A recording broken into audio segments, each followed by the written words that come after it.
तो प्यारे साथियों, तो चलिए हम आज क्लास 10th का साइंस का जो चैप्टर केमिस्ट्री का 1 है उसको करवाने वाले हैं। तो आप लोग इस वीडियो को अंत तक देखिएगा और हम एक एक करके इसको बेसिक से जो अपना फंडामेंटल उस हिसाब से आपको बताएंगे।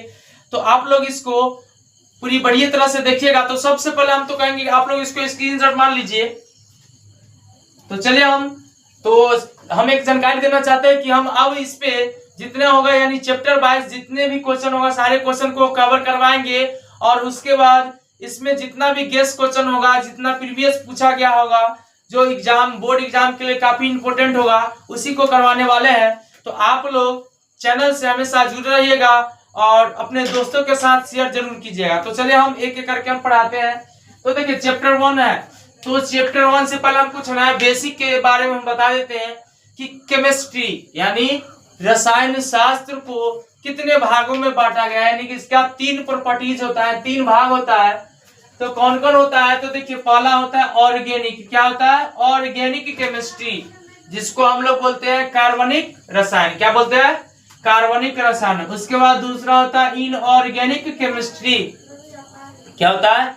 इनऑर्गेनिक केमिस्ट्री, इसको हम लोग बोलते हैं क्या? और कार्बनिक रसायन। और तीसरा होता है फिजिकल ऑर्गेनिक यानी फिजिकल केमिस्ट्री, यानी फिजिकल केमिस्ट्री। तो इसमें हम लोग जो पढ़ते हैं ना क्लास 10th में सारा मिक्स ही रहता है, समझो। तो यानी लास्ट का जो 2-3 चैप्टर है उसमें क्या होता है केमिस्ट्री का, उसमें ऑर्गेनिक का कार्य होता है। बीच का चैप्टर जैसे है तत्वों का रासायनिक समीकरण एवं निष्कर्षण का जो सिद्धांत है उसमें हम लोग को पढ़ना पड़ता है क्या चीज? इनऑर्गेनिक के बारे में और इनऑर्गेनिक और फिजिकल के बारे में जैसे हम लोग अभी पढ़ते हैं सो है। पहला दूसरा चैप्टर जो है अम्ल क्षारक ये सब फिजिकल में आ जाता है। तो देखिए सबसे पहले चैप्टर 1 है। चैप्टर 1 का नाम क्या है? रासायनिक अभिक्रिया एवं समीकरण। क्या है? Chemical reaction and equation. क्या लिखा हुआ है? Chemical reaction and equation. तो इसमें हम सबसे पहले लिए हैं कि रासायनिक अभिक्रिया है क्या? क्या चीज? रासायनिक अभिक्रिया है क्या? तो रासायनिक अभिक्रिया क्या? देखिए वैसी रासायनिक अभिक्रिया जिसमें कोई पदार्थ खुद या दूसरे पदार्थ, यानी क्या कहा है? वैसा रासायनिक अभिक्रिया जिसमें कोई पदार्थ खुद या किसी दूसरे पदार्थ से क्रिया कर अपने से भिन्न यानी अलग पदार्थों का निर्माण करता है। अब देख लो क्योंकि ये आप लोग का नॉर्मल सा भाषा दी है। क्या है? साधारण सी भाषा। क्या बोलेंगे?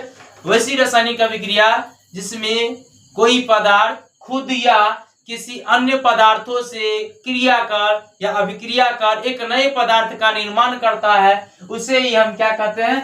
रासायनिक अभिक्रिया कहते हैं। तो जैसे एक देख लो यहाँ पे क्या है? ये कार्बन है। क्या है ये? कार्बन। और इधर क्या है? ये ऑक्सीजन। तो कार्बन और ऑक्सीजन जब क्रिया करता है, देखो 2 अलग अलग पदार्थ है। कार्बन और ऑक्सीजन जब अभिक्रिया करता है तो एक नया पदार्थ बनाता है। तो नया पदार्थ बनाता है, क्या है इसका नाम? कार्बन डाई ऑक्साइड बनाता है। क्या बना देता है? कार्बन डाई ऑक्साइड बना देता है। तो ये क्या है कि कहा ना कि जो वैसी रासायनिक अभिक्रिया जिसमें एक या एक से अधिक पदार्थ मिलकर एक नए पदार्थ का निर्माण करता है। तो क्या नया पदार्थ बनाया? कार्बन और ऑक्सीजन मिला तो क्या बनाया? कार्बन डाई ऑक्साइड बनाया। सेम उसी तरह से यहाँ देख लो ये क्या है? मैग्नीशियम है और ये ऑक्सीजन। तो मैग्नीशियम और ऑक्सीजन जब दोनों अभिक्रिया किया तो क्या बनाया? मैग्नीशियम डाई ऑक्साइड बनाया। क्या बनाया? Magnesium die oxide. सेम उसी तरह से 3 एग्जाम्पल लिए है। तो 3 एग्जाम्पल लिए और काफी आसान एग्जाम्पल लिए ताकि आप लोगों को याद रहे और एग्जाम में अच्छी तरह से लिखिएगा। क्योंकि एग्जाम में आप एग्जाम्पल लिखिएगा तो आपको अच्छी यानी जितना मार्क्स का उतना मार्क्स उसको देना होगा। क्योंकि क्वेश्चन का परिभाषा लिखने से ये 1 नंबर ही देगा, क्योंकि केमिस्ट्री में अगर एग्जाम्पल है तो देना जरूरी है। तो देखिए अगला क्या कर रहा है? हाइड्रोजन और ऑक्सीजन। हाइड्रोजन और ऑक्सीजन को जब अभिक्रिया करवाते हैं तो जल का निर्माण करता है। क्या करता है? जल का निर्माण करता है। तो इसमें क्या होता है कि रासायनिक अभिक्रिया को हम लोगों को जो पढ़ना है वो 10 पार्ट में बांटा गया, यानी 10 भागों में इसको बांटा गया। तो रासायनिक अभिक्रिया का क्या दिया है? प्रकार। तो कितने प्रकार है? 10 प्रकार है और एक एक करके बारीकी से हम लोग पढ़ेंगे। तो फिलहाल हम इसमें तो सारे के बारे में जानकारी देंगे। देखिए पहले क्या दिया?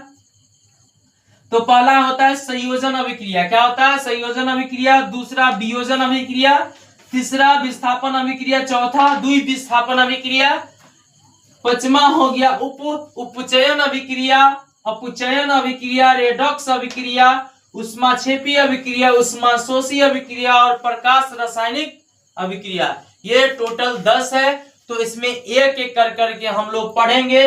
और ये सबसे पहले तो अब हम इसमें ये बताते हैं कि आप लोगों को इसमें पहले तो ये याद कर लेना है कि ये है क्या चीज और ये परिभाषा।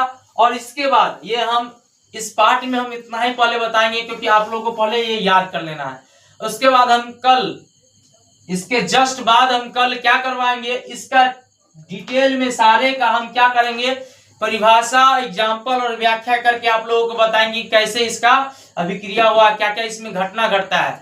तो आप लोगों को वीडियो कैसा लगा आप लोग कमेंट कीजिएगा। और अगर वीडियो अगर अच्छा लगा तो अपने दोस्तों के साथ शेयर जरूर कीजिएगा। धन्यवाद।